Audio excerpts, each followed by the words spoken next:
Hi, my name is Matt Wankum. I'm the Executive Director of Literary Cleveland. I'm here to tell you about some local authors you really have to check out. First book I want to tell you about is We Made It to School Alive by Cortez Harris.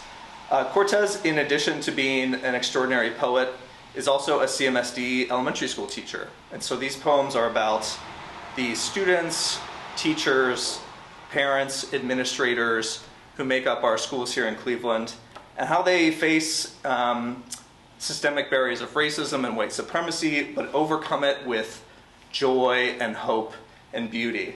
There's a poem in here that I particularly love about the sort of black students standing on their desk, trying to grab a cloud or two, playing hide and seek under their desk. My God, my black students are alive. It's just an extraordinary book. It's published by a local press, 12 Arts Press, printed by a local printer, Outlandish Press. So every dollar you spend on this book stays right here in Cleveland, supports local artists. I think this is a book we're going to be talking about for a long, long time. The next book I want to tell you about is this nonfiction book, Rust, a memoir of steel and grit by Elise Goldbach.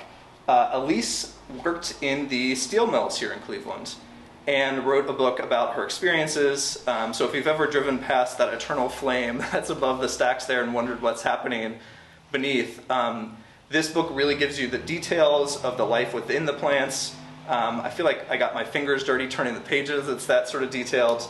And what I love about it is Elise is a woman and a progressive in a job that's dominated by men and conservatives. And so there's some butting heads, there's some need for respect. But Elise approaches it both as a writer and as a person with such humility and empathy that in a time when we're all so divided, this book is sort of the bridge that brings us back together. So definitely check out this book. Also came out this year.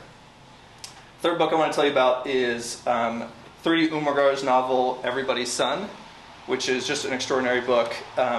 We just have a world-class writer, and I can't believe she lives right here in Cleveland.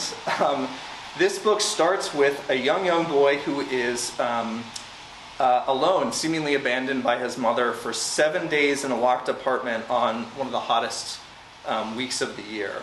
And over the course of the book, the police find him.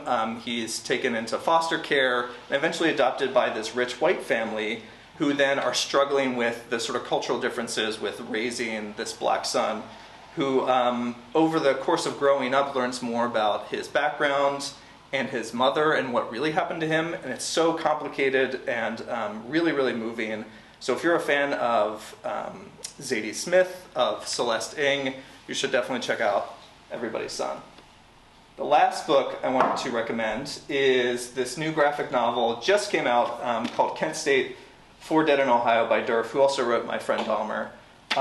This book is about, hopefully you all know the headline, which is right here in the back, 4 killed at Kent State, May 4th, 1970. But this book really goes beyond the headline and back into history and reminds us of what it really felt like then, what the context was, the height of the Vietnam War, student protests, young boys afraid that at any moment they're going to get drafted and go off to war.